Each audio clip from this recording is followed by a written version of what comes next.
Hello everyone, मैं David Yadav आप सभी का स्वागत करता हूं आप सभी के आपके अपने यूट्यूब चैनल में। तो फ्रेंड्स, हम इस वीडियो में बात करने वाले हैं कि जेईई मेंस एग्जाम के बाद या फिर जेईई एडवांस एग्जाम के बाद हमारे पास कौन कौन से ऑप्शंस होते हैं।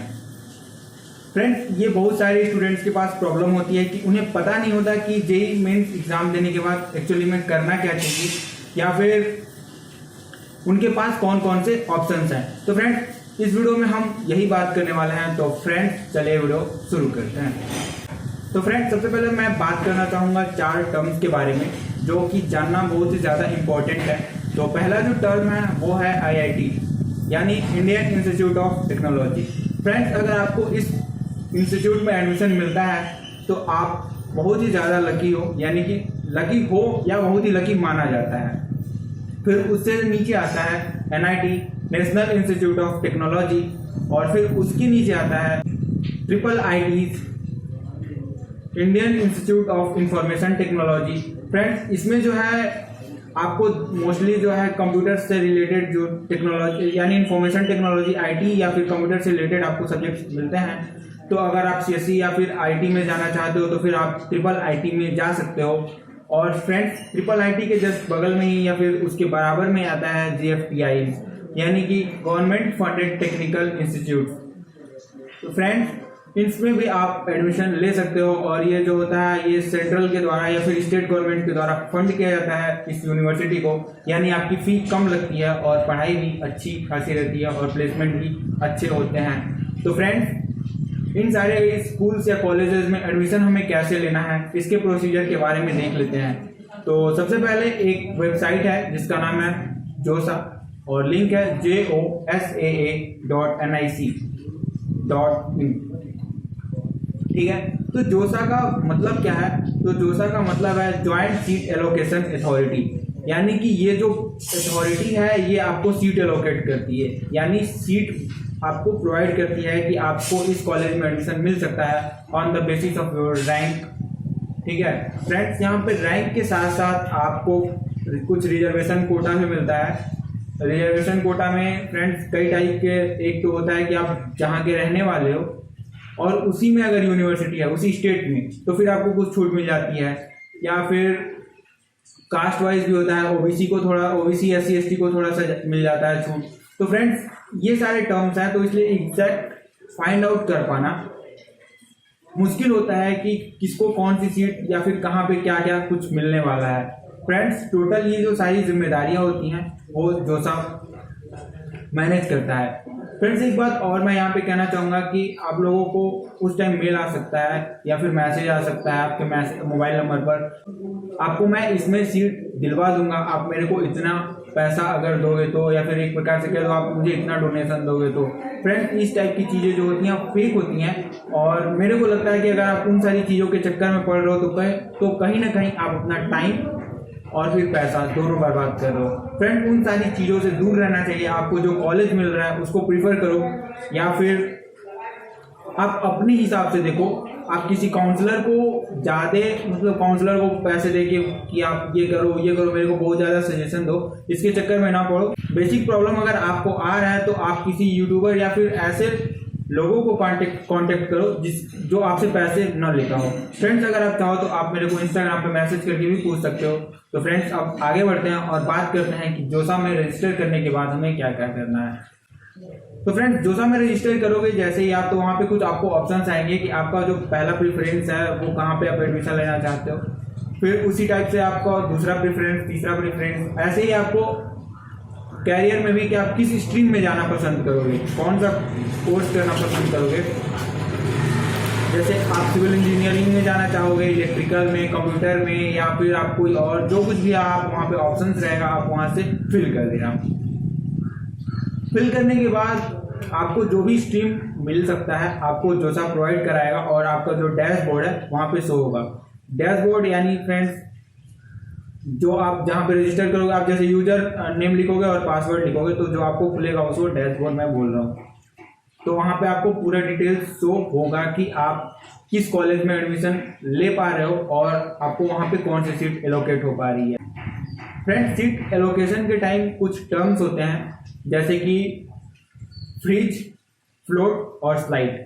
तो फ्रेंड्स इन तीनों टर्म्स के क्या मतलब है इसको थोड़ा सा समझ लेते हैं। तो फ्रीज का मतलब होता है कि जो आपको सीट मिली है आप वहीं पे एडमिशन लेने वाले हो और आपको कोई भी हायर प्रेफरेंस यानी कि आपको जो मिल चुका है वो बेस्ट है आपके लिए, आप किसी अदर यूनिवर्सिटी या इंस्टीट्यूट में नहीं जाना चाहते, मतलब जो है आपके लिए बेस्ट है, फ्रीज कर दीजिए, जो है उसको फ्रीज कर दीजिए, एक प्रकार से लॉक कर दीजिए।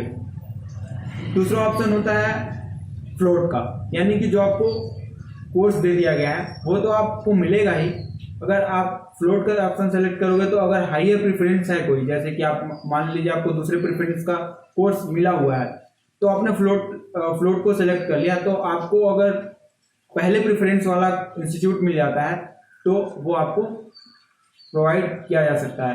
फ्रेंड्स यहाँ पे दूसरा पहला मैं क्या कह रहा हूँ, तो यहाँ पे ये है कि काउंसलिंग जो होती है वो पहले एक बार होती है, फर्स्ट राउंड होता है, फिर सेकेंड राउंड होता है, फिर थर्ड राउंड होता है। तो कभी कभी क्या होता है कि हमें पहले राउंड में सेकंड नंबर का प्रेफरेंस मिला तो हम क्या कर सकते हैं, सेकंड राउंड के लिए फ्लोट कर सकते हैं, ताकि हमें जो सेकंड राउंड में है उसमें अगर हम हायर प्रेफरेंस में जा सकते हैं तो जा सके। तो फ्रेंड्स ये रहा, आई होप आपको समझ में आ गया होगा। अगर आपको डाउट है तो आप कमेंट सेक्शन में पूछ सकते हो। फ्रेंड्स जो थर्ड ऑप्शन है वो है स्लाइड का। तो स्लाइड में यह है कि आपको जिस इंस्टीट्यूट में एडमिशन मिला है आप उसी इंस्टीट्यूट में रहना चाहते हो।